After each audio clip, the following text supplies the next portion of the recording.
Bastonlar, gigiyena için predmetler hem tansiyonu ölçmek için aparat verildi Kırbağalı köyün yaşlı insanlarına. Bana verdiler baston. Ben hastayım. Ben danıştım yardım için. Tatyana Marinovna beni çevirmedi de tekabül ettim. Açan çayırda giderim, pek denerim, böyle daha kolay olacak. Bu iş, конечно, lazım. Yani ben de benim eşim Gaguşçasına. Уже 3 yıl yatalak yatıyor. Primarın Köse Tatyana'nın laflarına göre bu yardım pek lazımdı yaşlı insanlara.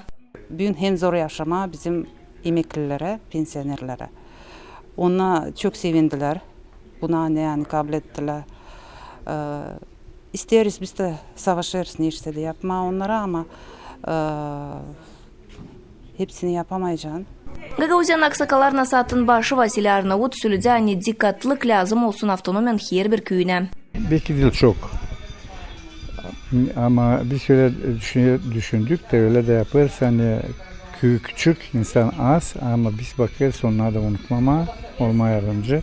Moldova parlamentin ex-deputatı Ivanna Köksal çizgiledi anne Kırbağalı köyün yaşayanları da lazım yardımı kabul etsinler. Nice de başka tabi köyler. Birazcık uzak Karbaliye bizden, Valkanej dolayı bütün uzak. Getirdik ne onlar istediler. Bir payını getirdik, bir payını da ileriye doğru getireceğiz. İnsana çok dil lazım, mutlu olmadığını. Gumanitar yardımı verildi Türkiye Devleti'nden Ajutor Uamenilor Cümle Kurumun hem Gagauzya aksakallarına satın yardımından. Anna Karapirya, Leonid Arfanos, Gırtı Haberler.